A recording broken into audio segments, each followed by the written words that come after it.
Good morning everyone. Today we will continue the second chapter, The Little Girl, from page number 36.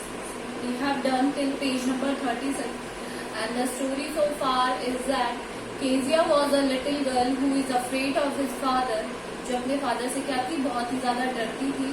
और one day what she did, उसने क्या किया, अपने जो father के जो कोर्ट अथॉरिटी के जो स्पीच के पेपर्स थे, she tore up them and put it into the question. और इससे उसके ज्यादा फादर ही वाज वेरी, मतलब उससे बहुत ही ज्यादा वो क्या हो गए, डर, मतलब उससे नाराज हो गए वो उससे ज्यादा, बहुत ही ज्यादा. और उसके बाद उन्होंने उसको रूलर से उसके दोनों हाथों पे उसे पनिशमेंट दिया. इसके बाद वन डे शी सॉ कि उनके जो पड़ोसी है, उनके जो नेबर है, they were playing in the garden and the father was very happy with his children. So Kezia thought कि जो हर एक फादर है वो अलग अलग होते हैं. सारे फादर उसके जो पिताजी हैं उसके जैसे नहीं होते हैं.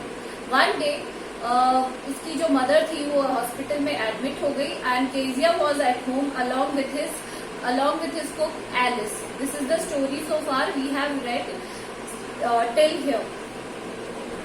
Now what will I do if I have a nightmare? जब वो सोने लगी तो उसने कहा कि she asked, उसने अपने कुक से पूछा कि अगर मुझे रात को कोई नाइटमेयर होता है, बुरा सपना आया तो मैं क्या करूंगी. I often have nightmares and then Granny takes me into her bed. मुझे कई बार नाइटमेयर आते हैं, सपने आते हैं और ग्रैनी मुझे उसके बाद कहाँ ले जाती है, अपने साथ अपने बेड में ले जाती है. I can't stay in the dark, it all gets whispery. मैं रात में अकेले नहीं सो सकती हूँ क्योंकि मुझे विस्पर, सडनली मुझे विस्पर जो आवाजें आती, विस्परिंग की आवाजें आती है धीरे धीरे. You just go to sleep child, said Alice, pulling off her socks. उन्होंने कहा कि तुम क्या करो बेटा, जाकर सो जाओ. और and don't you scream and wake your poor pa. और तुम ज्यादा चिल्लाना नहीं, अपने फादर को उठाना नहीं. But the same old nightmare came, the butcher with a knife and a rope. पर उसको वो पुराना सपना जो उसे रोज आता था वही आया कि एक उसने बुचर देखा. बुचर होता है कसाई, with a knife and a rope, एक नाइफ और एक रस्सी के साथ. वो came nearer and nearer smiling and dreadful smile, मतलब उनके जो बहुत ही ज्यादा ड्रेडफुल स्माइल थी, भयानक उनके चेहरे पे स्माइल थी और वो उसके पास आते जा रहे थे. While she could not move, couldn't only stand still, crying out grandma grandma. अब वो जब लेटी हुई थी नाइटमेयर में तो उसे लगा कि सिर्फ वो क्या कर रही है, चिल्ला रही है grandma grandma. She woke shivering to see father beside her bed, a candle in his hand. और वो जल्दी से शिवर करती थी, बहुत मतलब कांपते हुए उठी और उसने देखा कि उसके फादर उसकी बेड के साइड में खड़े हैं, एक कैंडल लिए हुए हाथ में. What is the matter? He said. उन्होंने पूछा क्या मैटर है, क्या हुआ तुम्हें. Oh, a butcher, a knife, I want granny. उसने कहा एक बुचर, एक नाइफ और मुझे कौन चाहिए, मेरी ग्रैनी यानी grandmother. He blew out the candle, bent down and caught up the child in his arms. उन्होंने blew out मतलब बुझा देना, कैंडल को बुझाया, bent down और जो केजिया थी उसको अपनी गोदी में उठा लिया. Carrying her along the passage to the big bedroom. और उसको कहाँ ले गए अपने साथ, बिग जो उनका बेडरूम था वही. A newspaper was on the bed. Newspaper था बेड पर. He put away the paper, then carefully tugged up the child. उन्होंने पेपरों को साइड में रखा और उसे उतारकर बेड पर सुला दिया. He lay beside her और उसके पास सो गए क्योंकि उनकी मदर तो हॉस्पिटलाइज थी.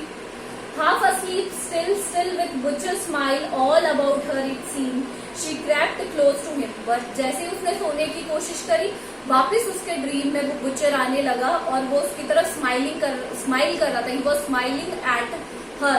तो वो सडनली उनके पास, अपने फादर के पास थोड़ी खिसक गई, क्लोज हो गई. Snuggled her head under his arm. Snuggle करना होता है हाथ छुपाना. उसने अपने सर को उसके फादर की जो आर्म्स थी उसमें छुपा लिया.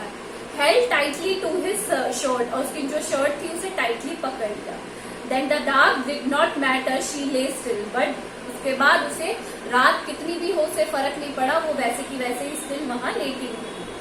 Here, rub your feet against my leg and get them warm, said father. उन्होंने कहा मेरे जो आपके फीट है वो मेरे पैर पर रख दो ताकि तुम्हें थोड़ी जो महसूस हो, थोड़ी गर्मी महसूस हो. Tired out, he slept before the little angel. A funny feeling came over her. अब सडनली वो सो रही थी तो एक फनी फीलिंग उसके अंदर आई. Poor father, not so big after all, and with no one to look after him. मतलब उसके साथ अब जब कोई नहीं है तो उसके फादर उसके साथ है. He was harder than grandmother, but it was a nice hardness. उनके जो फादर थे उनकी बॉडी टफ थी, तो वो अपनी ग्रैंडमदर के जो जब वो सोती थी उनके पास उससे कहीं ज्यादा टफ थी, बट उसे ये हार्डनेस पसंद आ रही थी. And every day he had to work so and was too tired to be MacDonald. She had torn up all his beautiful writing. She stirred suddenly and sighed. और suddenly वो उठी और उसने क्या लिया, राहत की सांस ली. What's the matter? asked her father. Another dream. जब वो सडनली एक तरीके से उठी तो उसके फादर ने पूछा, क्या तुमने दोबारा कोई सपना देखा? Oh, said the little girl, my head on your heart. I can hear it going. मैंने आपके जो हार्ट है उस पर अपना सर रखा हुआ है. And I am listening your heart beat. What a big heart you have got, the father dear. और उसने कहा, आपका दिल बहुत ही बड़ा है मेरे प्रिय फादर या my dear father. So I hope you have understood the chapter very well. Do the hard works by yourself of these 10, 11, 12 paragraphs, and we will discuss the question and answers on in our next class. Thank you.